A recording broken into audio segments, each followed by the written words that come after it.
Apakah Anda pernah merasakan perut Anda terasa penuh? Seperti diisi oleh balon gas dan perlahan-lahan memaksa untuk keluar melalui kerongkongan? Mungkin Anda mengalami gangguan asam lambung. Asam lambung merupakan cairan asam alami yang diproduksi untuk mengaktifkan enzim yang berguna untuk pencernaan.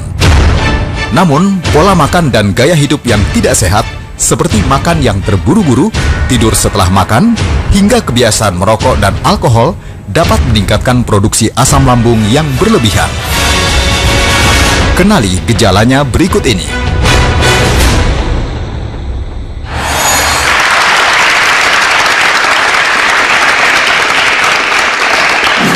Olivia, pernah ngerasakan gejala asam lambung nggak?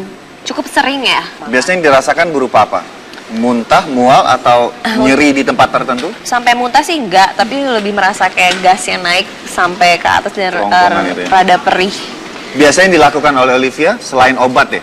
Minum air yang hangat dan lebihnya ini ya istirahat aja sih dok, Istirahat, nggak ya? terlalu banyak. Biasanya berkurang? Berkurang Ya, oke.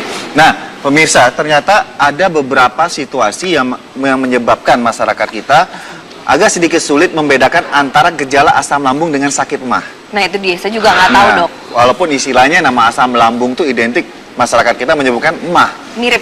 Ya, ada satu hal yang sederhana sekali yang bisa dipahami untuk gejala asam lambung. Ini biasanya gejala ini muncul setelah habis makan.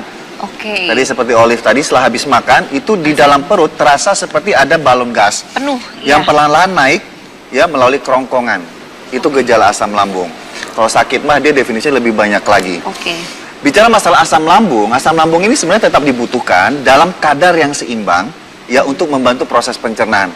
Kecuali kalau kadarnya udah berlebihan, ini dikenal dengan nama GERD, G-E-R-D, GERD. ya, gastroesophageal reflux disease. Itu kenapa dok? Nah, Terjadi. untuk bicara mengenai gangguan karena kelebihan asam lambung, kita akan diskusi dengan rekan sejawat saya, yaitu Dr. Ari Faryalsam. Halo dok, Halo Dr. Ari.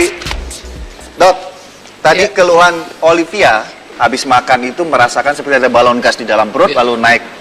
Nah, ini sudah definisi sakit mah atau masih gejala asam lambung? Iya, kalau sudah naik ke atas itu malah udah kita bilang penyakitnya GERD namanya. GERD tadi ya? Dari GERD ya. Jadi rasa kembung tadi ya, rasa gas itu, kemudian juga asam lambung naik ke atas, kadang-kadang bikin panas dada itu. Panas dada, mulut pahit. Itu memang asam lambung yang berlebih-lebihan. Nah, secara normal mestinya asam lambung nggak naik. Tapi jangan-jangan mungkin juga ada gangguan klep di kerongkongan ya, di perbatasan kerongkongan antara kerongkongan dengan lambung, atau lambungnya itu lama kosongnya. Jadi kalau lambung itu lama kosong, asam lambung yang sudah berlebih-lebihan itu gampang naik ke atas. Biasanya juga ada kaitan dengan jenis makanan tertentu nggak, dok? Yang jelas makanan-makanan yang mengandung kafein ya, kopi. Nah, itu tepat ya. Kemudian juga alkohol. Kemudian juga ada makanan-makanan yang membuat pengosongan lambung kita itu menjadi lambat. Jadi seperti coklat, keju, nah gitu. Nah, bagaimana? Ya, jadi bagaimana dengan asam pedas? Nah, asam pedas ini kalau memang sudah ada luka, asam pedas itu yang memperberat kondisi lambung tadi, kondisi lambung yang sudah luka tadi, makanya menimbulkan keluhan yang tidak nyaman, tidak enak gitu. Karena tidak semua gejala kayak nyeri Sama. di bagian perut, sakit, panas itu adalah gejala asam lambung. Apakah ada gejala lain yang spesifik untuk gejala asam lambung? Ya, oke, tadi keluhannya seperti itu. Jadi rasa nyeri di daerah ulu hati. Kadang-kadang masyarakat bilang, oh itu karena asam lambung. Belum tentu. Belum tentu. Karena apa? Karena kan sebenarnya di daerah ulu hati kita itu ada organ-organ yang lain. Apa dari pedunya, kandungan pedu, apa dari liver, atau bahkan ada dari bagian bawah jantung itu kalau dia kebetulan ada penyempitan di sana, itu bisa menimbulkan nyeri yang hebat. Gejalanya seperti orang kena asam lambung yang tinggi, itu sebenarnya serangan jantung gitu loh. Kalau antara asam lambung dengan sakit mah, ini benang merahnya apa, dok? Iya, jadi kalau sakit mah itu kan di lambung ya, sakit mah di lambung. Jadi salah satu orang dengan sakit mah ini adalah karena asam lambung berlebihan. Nah itu tadi, jadi ya kadang-kadang orang ngambil, dok saya ini sakit asam lambung. tinggi, itu sebenarnya karena sakit mahnya itu gitu. Situasi yang Olivia bahwa dengan mengkonsumsi air putih hangat kemudian istirahat, keluhan ini berkurang. Nah, iya. Atau beberapa case atau kasus masyarakat mengkonsumsi obat untuk menyeimbangkan kondisi asam. Iya. Nah, ini apakah misalnya situasi yang dilakukan oleh Olivia atau ada obat untuk yang gejala asam lambung dan gejala ini berkurang, berarti itu sudah layak dikatakan aman. Iya, jadi biasanya kalau ada pasien-pasien bilang, "Iya dok, saya asam lambung tinggi, tapi kalau saya minum antasida, minum air putih, teh manis misalnya, susu gitu, lebih enak rasanya." Nah, itu jangan-jangan memang karena asam lambung yang tinggi. Jadi pada saat dia minum air putih, kemudian minum obat antasida misalnya, itu menetralkan asam lambung tersebut. Tapi produksi asam lambungnya tidak ditekan oleh obat-obat tersebut, oleh makanan tersebut. Saya mau nanya dok, kalau anak-anak bisa nggak ya dok kena penyakit asam lambung atau mah? Jadi bisa kena semua, anak-anak ya? juga bisa. Saya cenderung sekarang mendapatkan anak-anak 12 tahun, 13 tahun itu udah mempunyai masalah dengan lambungnya. Itu tadi, karena ya pola makan, ya fast food, belum lagi cenderung anak-anak kita ini kan juga senang yang pedes-pedes ya. Bicara masalah makanan nih Olivia, kita ingin memberikan beberapa tips untuk pemirsa di rumah dan juga di studio, beberapa makanan yang sebaiknya dikonsumsi dan sebaiknya dihindari, terutama untuk penderita dengan gejala asam lambung. Yuk, Dokter Ari sama Olive ke sini, ke meja. Ini ada beberapa sumber makanan yang bisa mengurangi gejala asam lambung saat asam lambung itu terjadi.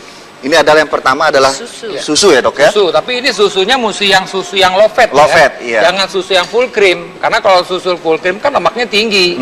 Justru nanti akan membuat rasa tidak nyaman itu. Mungkin perihnya hilang sebentar, tapi begahnya atau kembungnya jadi berkelanjutan terus ya. Betul. Lalu air putih hangat, ini standar yang sudah harus dikonsumsi saat kondisi tersebut terjadi. Nah, ini yang harus dihindari. Yang pertama adalah keripik. Asinnya tuh. Asinnya ini yang merangsang produksi asam lambung semakin berlebihan ya. Lalu kemudian kebiasaan makan Anda yang terburu-buru, misalnya ditunggu janji sama teman atau gimana, ya, wah makannya cepat, dan punyanya makan juga banyak cepat. ya. Ini juga bisa mempengaruhi ya dok ya. Mempengaruhi, menyebabkan gangguan pencernaan gitu. Nah, di sini ada yang namanya penyedap rasa atau MSG, ya. Ini juga bisa menyebabkan asin juga. Asin. Lalu beberapa buah-buahan yang asam. Ya, asam. Seperti lemon, jeruk, ya, kemudian stroberi juga kadang asam. Kalau asam. Lalu ikan dengan yang pedas. Itu juga sebaiknya dihindari. Nah dok, masalah gejala asam lambung apakah ini bisa disembuhkan? Bisa disembuhkan. Jadi kadang-kadang kalau dalam keadaan akut, memang saya boleh nih bilang pasien, Bu, kurangi nih asam-asam, kurangi yang pedas-pedas, coklat, keju, lemak, apa seterusnya, dok? Tidak. Tidak ya?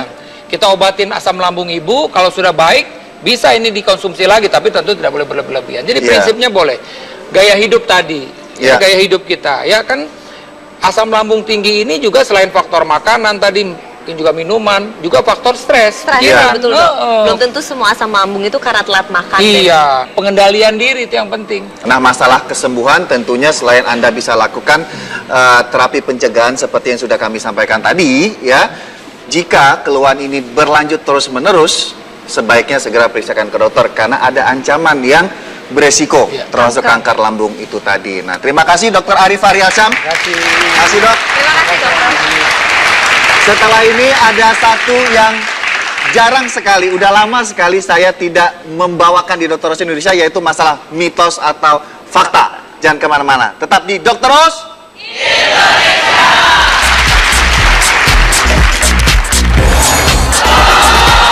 Benarkah sayur bayam bisa beracun jika sering dipanaskan? Temukan jawabannya sesaat lagi.